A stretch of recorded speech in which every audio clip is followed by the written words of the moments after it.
So that said, I'm going to hand you over to the next panel. We have Celeste Lecomte, who is running a reader-funded website, the Climate Confidential website, and she's going to be moderating and leading the Reshaping Attitudes Through Community-Based Efforts panel. So thanks a lot, and have a great second day of the conference.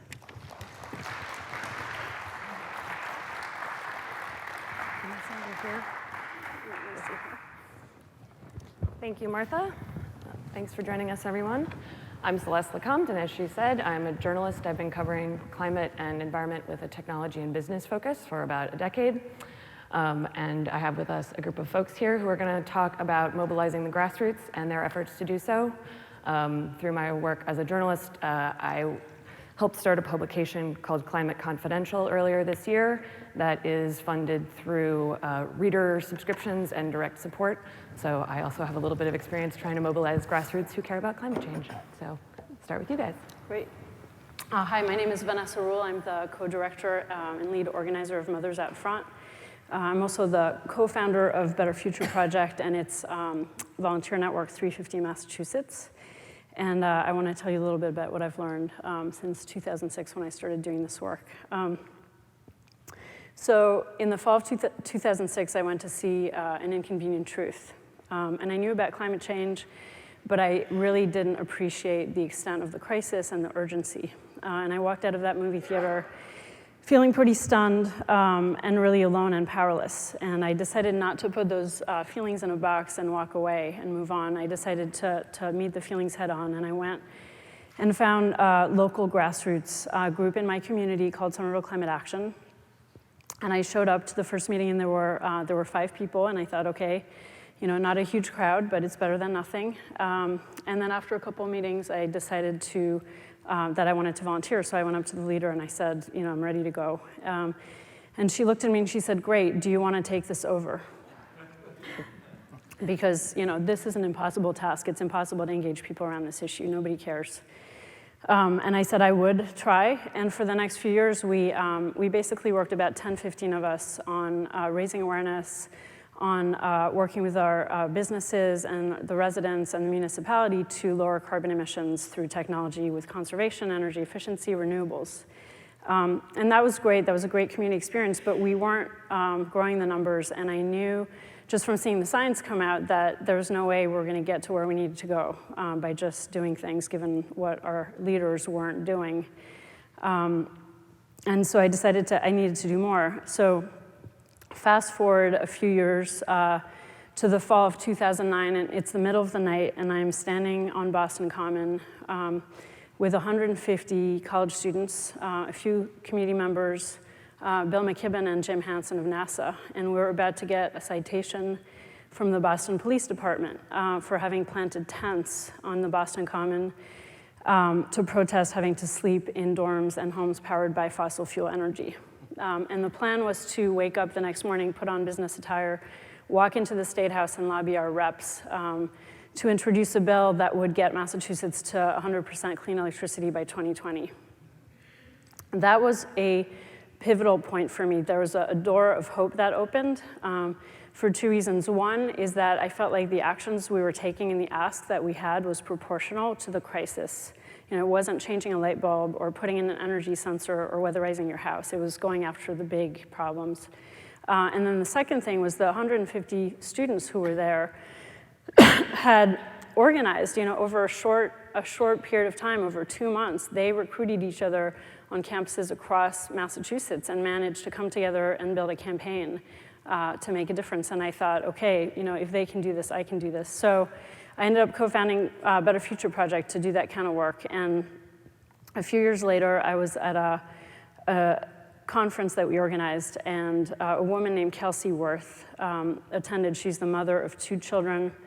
And she came up to me and she told me the reason she was getting involved is because one night she was reading a story to her daughter, Lucy, about coral reefs. And as she was reading, she broke down and realized that Lucy may never really get to enjoy these coral reefs and sort of appreciate their beauty because of the climate crisis. So she went to the Kennedy School at Harvard and found a man named Marshall Gans, who's a social movement scholar, and a master organizer, and said, is there a way to organize mothers? Because if I'm feeling this way, there must be other mothers out there who are feeling the same. And at this conference we were at, we were looking around, and there was nobody like us, right? There were students, there were older activists, there were environmentalists, there were 20-somethings. There were no, parents of school-age children, except for the two of us. So a few months later, I found myself in her living room with 6 other moms, and we founded Mothers Out Front. And the idea was to build a social movement of mothers. We started hosting house parties as a way to reach moms through their existing social networks. And so that was in November of 2012, exactly 2 years ago. And since we started, we have engaged over 1,000 moms. We've held 140 house parties in the greater Boston area and across the state. We have a campaign that has 3 levels. We're asking mothers and everybody that we know to switch to clean electricity by choosing that through mass energy on their utility bill. We're asking mothers to organize in their communities, to ask institutions to switch to clean electricity, and we're aiming to make Massachusetts the first state in the country to commit to meeting all of its new energy needs with renewable energy and draw the line on any new fossil fuel infrastructure. So I guess the takeaways for me of the work that we've done is that it's really all about relationships. And in an age where we're so reliant on technology, that's great, but ultimately the way you involve people is by making human connections. The second thing is to make your work culturally relevant to the people that you're working with, your constituency. So being really, really clear, who are the people you're working with? The messaging that we use with mothers is totally different from what we would use with students. And then finally, give people an opportunity to take action. I spoke to about 10 mothers a few weeks ago to check in with them to see how they were doing and why they were involved with us and why they kept coming back. And they said, 2 things. One, it's amazing to be working with these wonderful women. There's something really empowering about the idea that they don't have to sit with this alone anymore. They can do it together. And the second thing is that they said, most of them said that they had been waiting for something like Mothers Out Front. They didn't identify with the rest of the climate movement, and it's not until that came along that they felt like they had a place. That makes me really hopeful, because if we've been able to engage over 1,000 moms in the last couple of years who are taking action, that means there are millions of mothers out there who are waiting to be activated, and we know how to do it, so we just have to do it.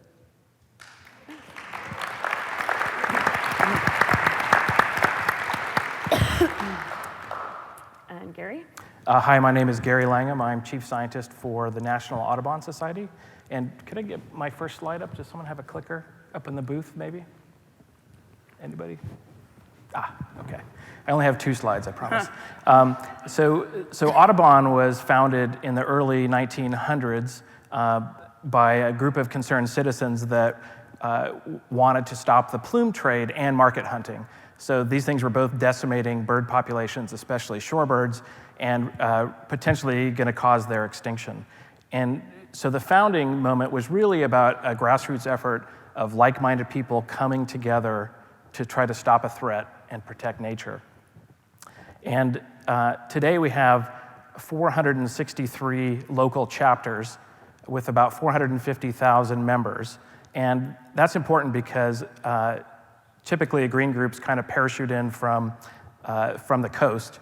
But because we have these local presences where people actually live in North Dakota or New Mexico or Georgia, they're actually authentically from those local communities. And when thinking about climate change, this is obviously the big threat of the moment where we have to rise up again. And when thinking about climate change, you might think, well, birds are nice, but what does that really do for us? And 450,000 people is nice, but that's not really enough to change anything. And that may be true, but our people are really intense, and they really stick with it. And the other thing to think about is that 46 million Americans self-identify as loving birds, feeding birds, watching birds in some fashion. It's the #2 hobby after gardening in the United States. And so that's potentially a really large network of people around the country that could be mobilized. And when we're starting to think about launching a climate campaign, we wanted to know how our members felt about climate. And so we worked with Yale to do a Six Americas type assessment of our own membership. What we found was really interesting. So 82% of our members are alarmed or concerned already. So that's the first two categories if you're familiar with the Yale Six Americas. So that means I don't need to give them more information. They're ready to be activated. They just need to be told what to do or helped to do something. So that was really good news. So we didn't have to focus a lot on trying to worry about the doubtful or dismissive. Rather, we just had to activate our existing membership base. And this was all before we launched our climate report. So for the last 7 years, I've been leading a team of scientists in Audubon to look at how birds in North America would respond to climate change. And on September 9th, we released that report. The media part of it was exceeded all our expectations. We were covered in 1,170 newspapers around the world, and we had 2 billion media impressions, which is, I never even heard of a billion media impressions before. So 2 billion media impressions, so the chance to get in front of people. My favorite was being quoted on the Colbert Report. So I never expected that to happen either, so that was fun.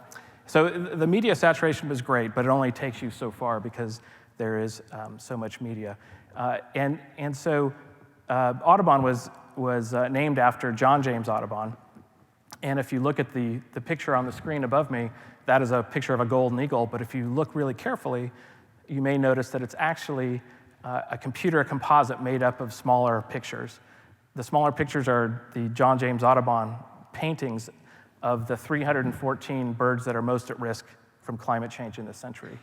The Audubon Climate Report says that half the birds in North America are going to be severely threatened by climate change unless we take urgent action. Can I get the next slide, please? So one of the great things about birds is they're apolitical, and this gives us an authentic way to enter into the conversation with folks and makes it easy for them to talk about it with their neighbors and in their communities. In fact, 40% of our membership base self-identifies as Republican or independent. And so we want to make it sure that it's really easy for them to have those conversations. And one of the great things about maps, like the one you're seeing there, this is some of the results from our work showing how bird species, 588 bird species, this is a chestnut-collared longspur in summers in the yellow area there on the map. So it's very concordant with the Bakken shale plays. So it already had enough trouble there.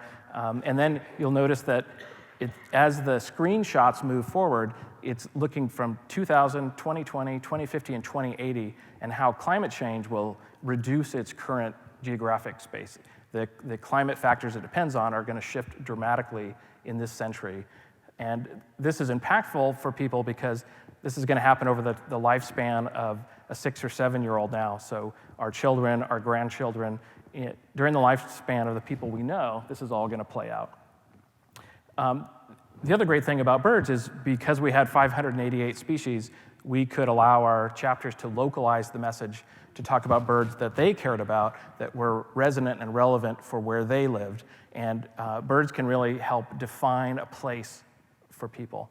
For example, when I talk to folks in Minnesota and I tell them that our models show that the loon will no longer be in Minnesota by 2080, you can see a visceral reaction ripple through the crowd in Minnesota because the land of 10,000 lakes and loons go together.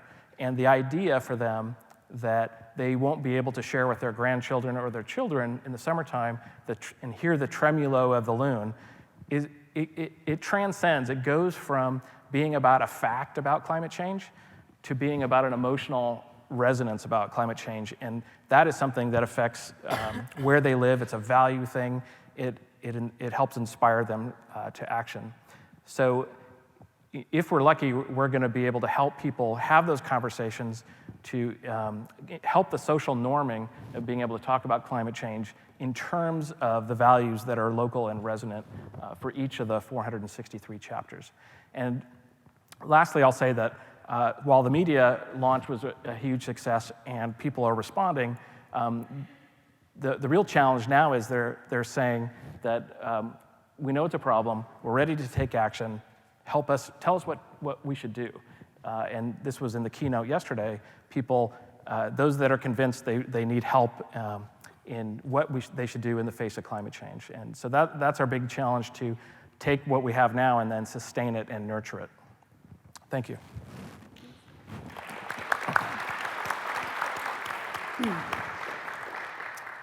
Good morning. My name is Stephanie Berzon. I'm an associate professor and co-director of the Center for Social Innovation at Boston College. I've had an opportunity to hear from my other panelists really thinking about community-level engagement around climate change. Much of the conversation is often dominated not only by conversations about community-based efforts, but also by conversations about entrepreneurial efforts and how do we find and fund and challenge people to come up with new solutions to problems around climate change. And while spending our time investing in those efforts and scaling those efforts is quite important to the challenge, my work really takes us on a different focus. It's really about how do we think about catalyzing change from the inside? How do we leverage existing resources, existing materials? So my work at the center really focuses on how do we mobilize existing organizations for change and really use an entrepreneurship lens. So for people not kind of familiar with that language, entrepreneurship really refers to change that grows from inside an organization. In a corporate context, it's really about how do we find climate change ambassadors. Not that we're changing the corporations to climate change as their mission, but finding individuals within the corporation working on topics that both leverage corporate value but also bring social value. In the nonprofit lens, my work really focuses on how do we engage nonprofits still in support of their mission, but also in innovation, in particular activities that will lead to greater good, in this example around climate change.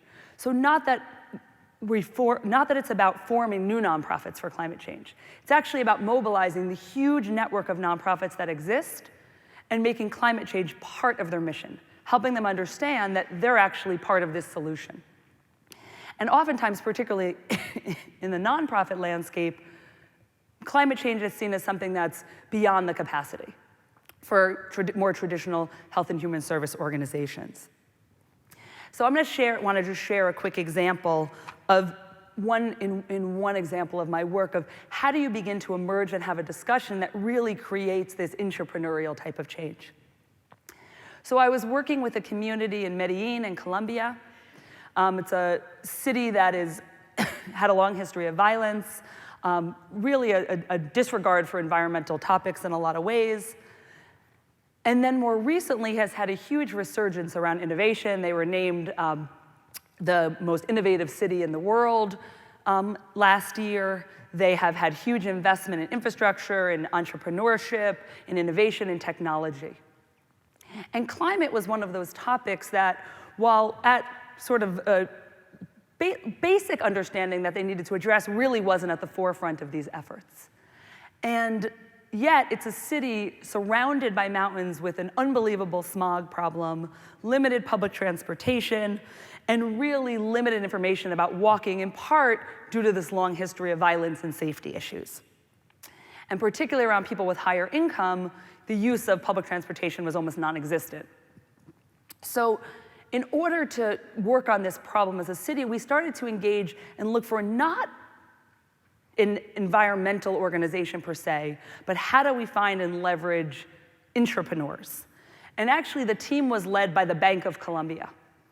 And you sort of wonder, how does a bank get involved in this topic, and why is it so critical? And really, it's about how do you get people to a bank, and it's not by having them drive to work in their car. It's by having them at public transportation hubs. It's by having them on walking routes where they pass the bank. It's about how do you get people to want to invest money in the city of Medellin. It's not about people feeling the city is not safe, but actually feeling the city is vibrant and there's people around and there's people walking.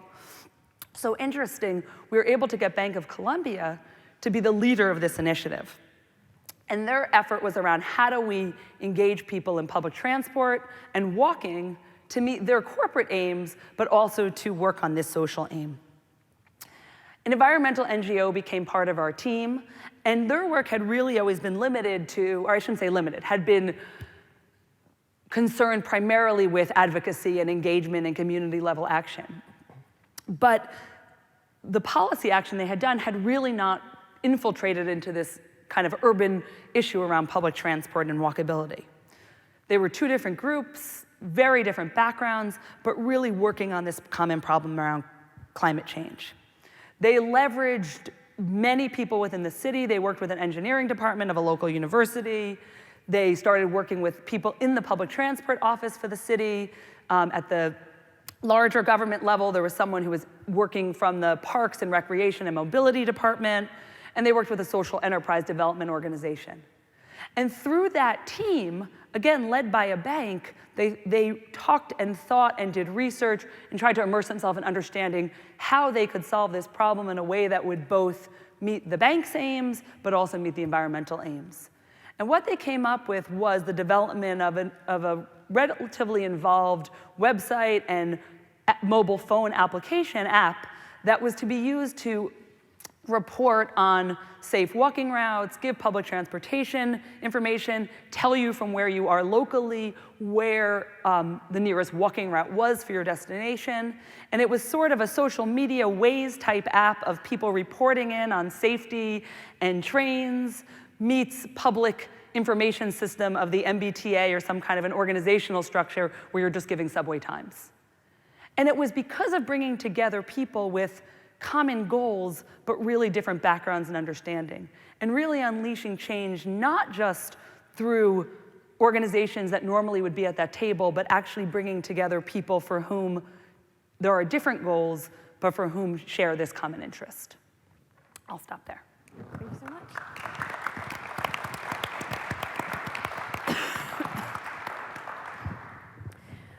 So I want to go back to something that you were talking about earlier, Gary, saying once we've mobilized public interest in these issues among the communities and sort of developed a relationship with people, what solutions can you provide to them to sort of take action on?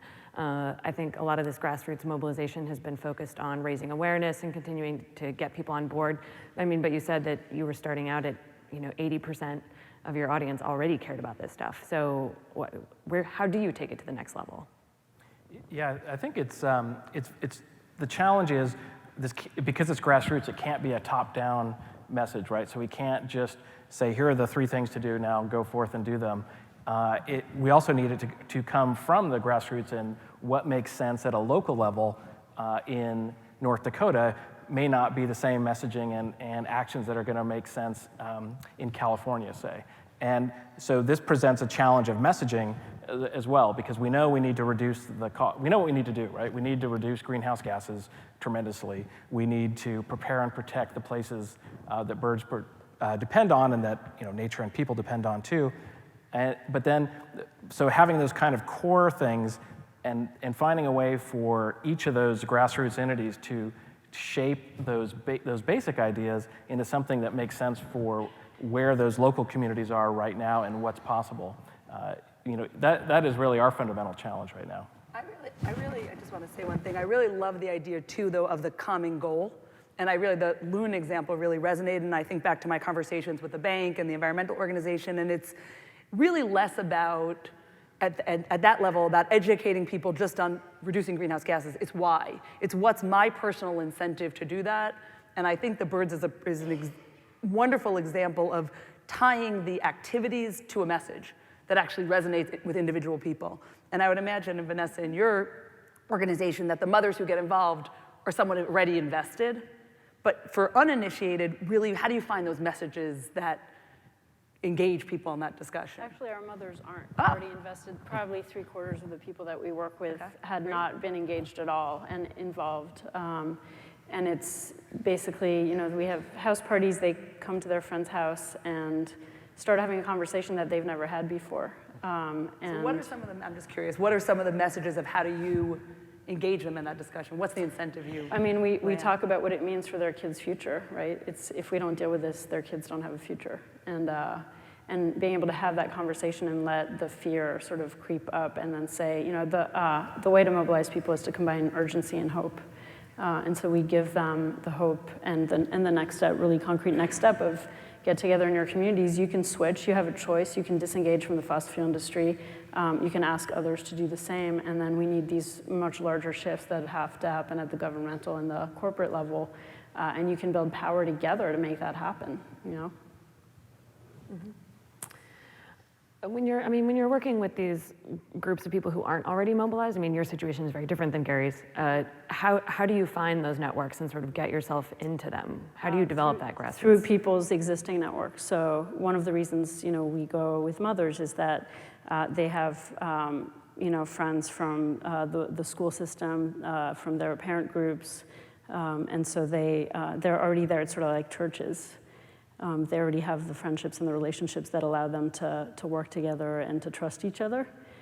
So it's all about, you know, one-on-one, finding the person, and then every house party, we ask 3 or 4 people to then host their own house party, and they invite their friends, and it's sort of a exponentially growing model that way.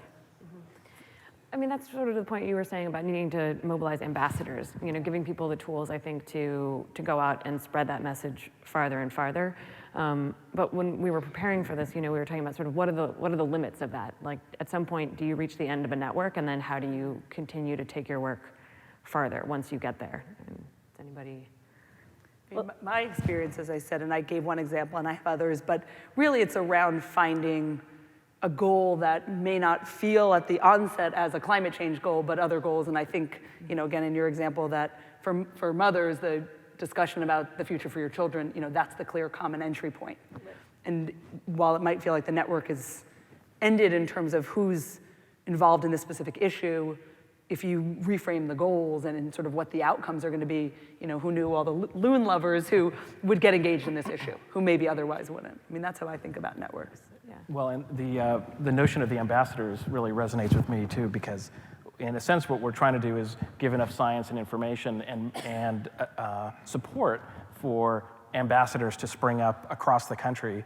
So the science gives them something to focus on that's not necessarily about greenhouse gases, but rather saving something they love that matters to them. It's enough for them to shape the message to something that's meaningful and works in their community.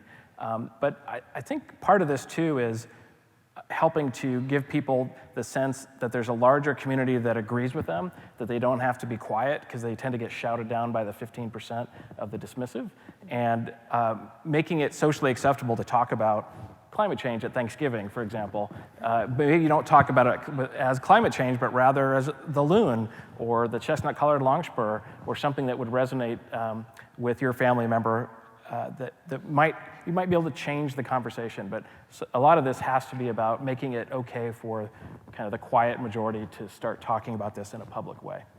Absolutely. I mean, as a journalist, that's one of my favorite ways to cover climate and environment, is that I don't pursue mostly opportunities to write about climate and environment stories, but rather business stories or outdoors stories or things that people are excited about already, and sort of showing that there are these places where climate and environment issues touch all these things people do care about. And I think it makes my work better, and I think it makes readers more interested in what's happening. They're getting things that they didn't know about, but they already are interested in. So, were you?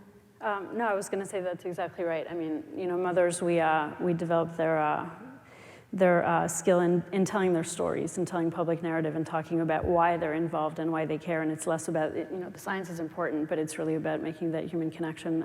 The other thing about that group is that it cuts through all different silos, you know, socioeconomic, ethnic, racial, political boundaries. And so that's one of the ways we do it. But one of the drawbacks about what we've been doing so far is it does tend to rely on people's existing networks, and so we have to be very intentional about cultivating relationships with, you know, with a lot of different people. And our community teams are really working hard right now at going beyond their social network and their comfort zone, and that is, you know, that's a lot of work. I was curious actually to know more about this, sort of how do you surface ideas from the grassroots level around solutions that are location appropriate? Because I think that's sort of a lot of the future that I'm seeing around climate change solutions is saying, we now know the broad scope of what we have to accomplish. We know what the main sort of like wedges or drivers are that we need to get in place. But in terms of the implementation, I mean, this summer there was the Pathways to Decarbonization report that came out from one of the UN Sustainable Development Groups. And I thought that was a really great one, because that was the big focus of it, was saying, what's locally appropriate, what's economically viable, what's socially sustainable for trying to achieve these goals in these different countries. But that's hard work. So as you're going through this process, any of you on trying to say, here are the sort of values-aligned goals for how to address climate change, how do you find those solutions? What do you do? In our work, we always start with leadership around the topic, around the issue we're working on. And as I said, in this case, we started with a bank and an environmental organization. We then look and try to find within the community, who are other organizations, and I typically work at the organizational level, but what are other organizations that are engaged in that effort? We bring them together, and then we bring together community, and we do all sorts of planning efforts around trying to develop and generate solutions appropriate to that community. So different than an entrepreneurial perspective where you sort of wait for the entrepreneur to emerge, we bring together people purposefully to try to drive those solutions. So while an app is not, maybe is not a technology feat, for this community, that's what they felt was missing. So they were the ones who drove that solution. And I think it's how do you bring people together purposefully and create the right mix of people where different organizations or different individuals feel they have something to offer in terms of solution. And then really providing space for those solutions to emerge, if it's open idea forums, if it is competitions, if it is some kind of a community meeting, but where you allow that grassroots level to determine what the solution is going to be, rather than, kind of pre-shaping it. And for us, it's about providing a national framework that each of those communities can find what's appropriate for them, then listening to them and providing training. So we had a national meeting with more than 100 people from around the country came and donated their time to learn some basic skills about how to communicate and how to write a press release, how to localize the message. But in terms of what makes sense for them, either at the chapter level, the state level, or the regional level, we have to meet them where that region is right now, and then support it as best we can.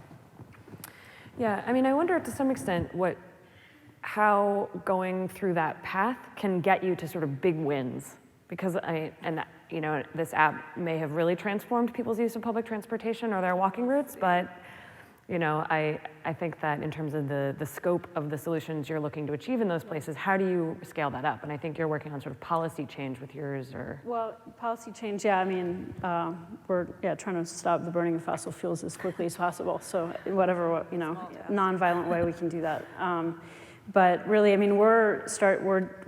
have national aims, but we're organizing, at the local level and then at the state level. And we just launched in New York State at the beginning of November.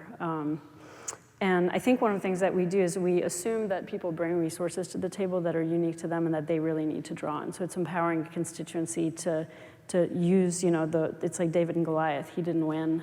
David didn't win, with the tools of Goliath. He won, with the things that he had, and it's sort of the same thing. So I think having that national vision and sort of knowing where we need to go, but then within that, so you create a structure within that, people have autonomy and agency to figure out, what makes sense and what they have to get there.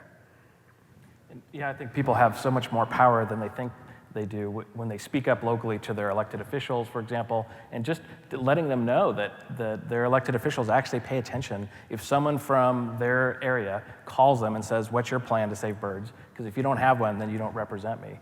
That people undervalue the power of that. If you multiply that times 100, then that would make a big impression on an elected official. But what you said too about people bring a lot to the table is so true. And one of the things we're experimenting with now is through being able to do this, coordinate through technology, is we have a web platform that allows the local leaders and caring people to start their own conversations and share it with all the other folks around the country and say, hey, this worked for us, does it work for you? Actually, we care about doing this. Let's form a little group and talk about it and share local successes.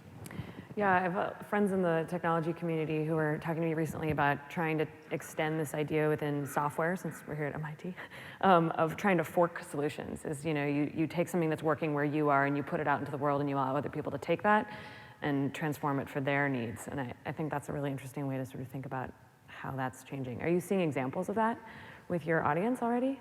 Yeah, we've only launched on September 9th, but we're already starting to see great stories. And And it's kind of exciting because there's so much happening at a local level that no one actually knows everything that's going on. One example is that I heard recently is an Inspired chapter member who took one of the birds that's most at risk, and that one's suitable for building nest boxes.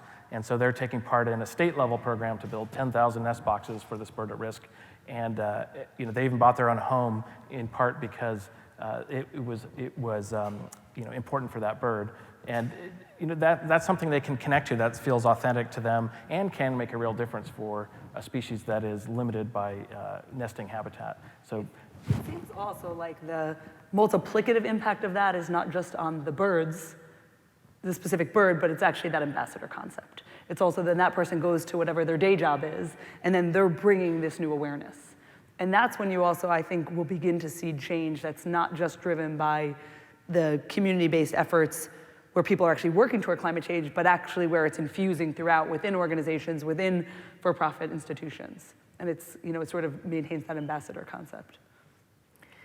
I think we're going to go to an audience Q&A now. So if people have questions, I think there are mics here in the aisles. So please feel free.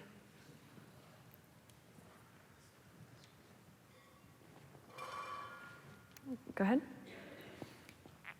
I'm Timothy Damon from Sustain Us. Thank you for sharing your experiences on grassroots organizing. That's also what we focus on. My question is focused for you, Gary, and Vanessa.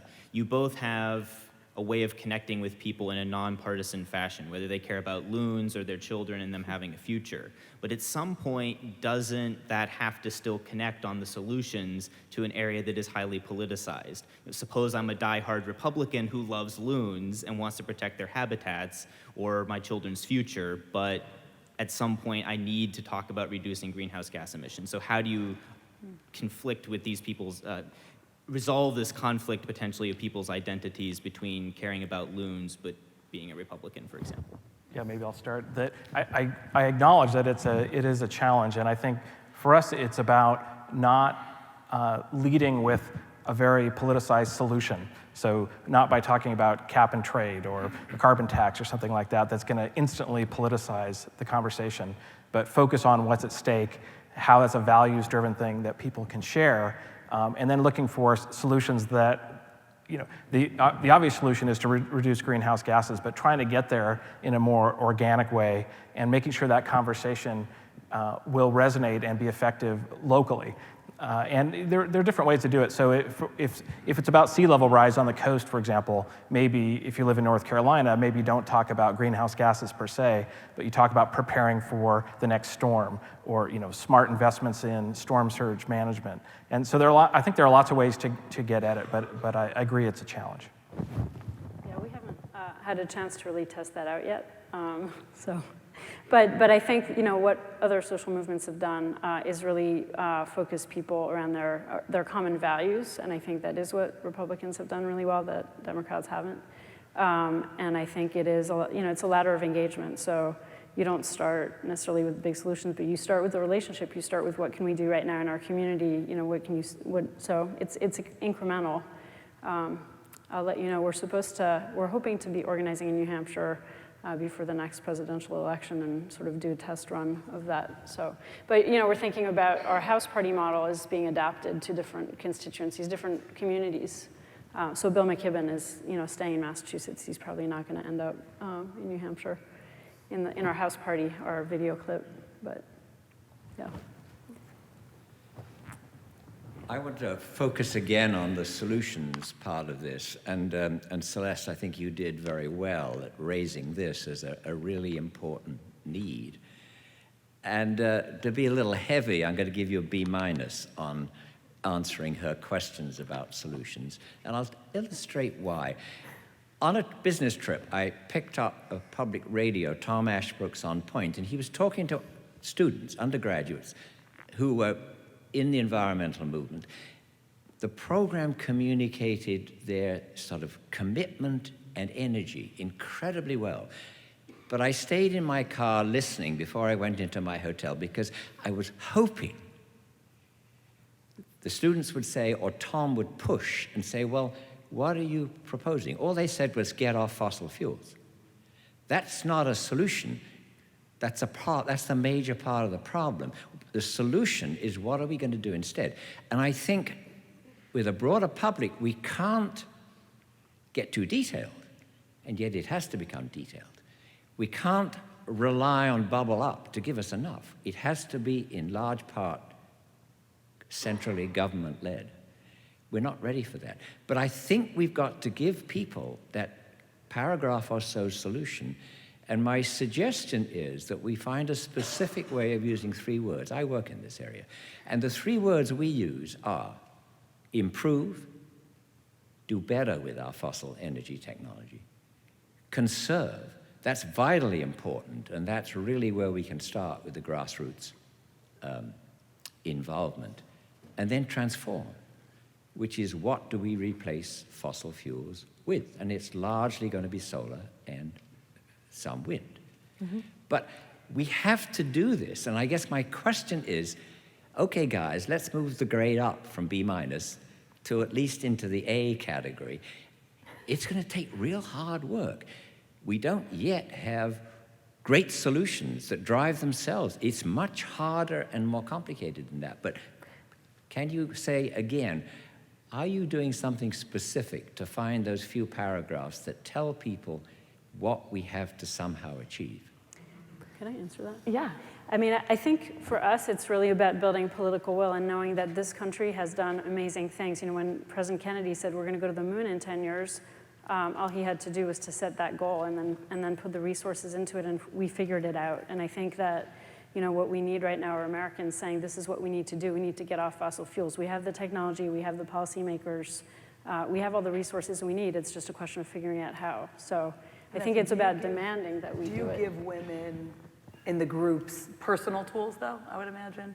So how an individual mother in their own life makes those changes? Is that I mean, they're switching, you know, Mass Energy offers, you know, 100% wind energy that's New England based, and they're disengaging from, you know, from the fossil fuel companies and saying we're going to make that choice in our lives right now, and we want our government to do the same. Right, so you're giving personal things to do now plus building the political will. Yep. At both levels. If I could just add, I mean, clearly we need to reduce greenhouse gases dramatically, and we need to prepare and protect all the places that birds and things depend on. We have a lot of information on the latter, but I'm not trying to raise my grade here. So, because Grade keeps going down. No, that's all right.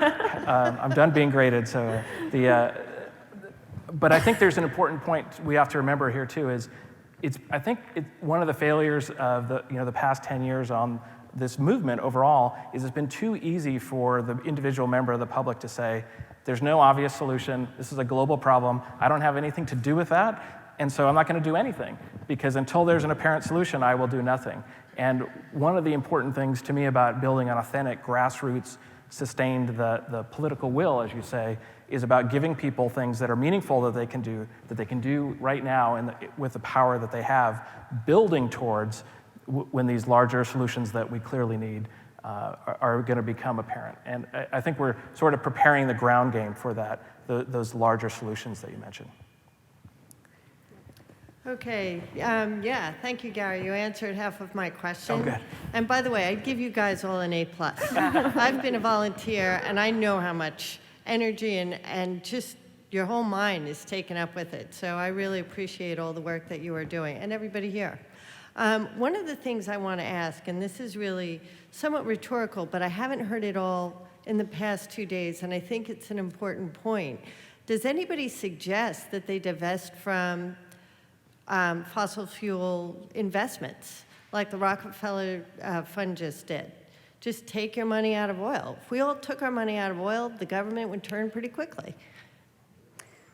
One of the reasons we looked at that, and we're certainly supporting divestment, we've testified at hearings at the state level to get the state to divest.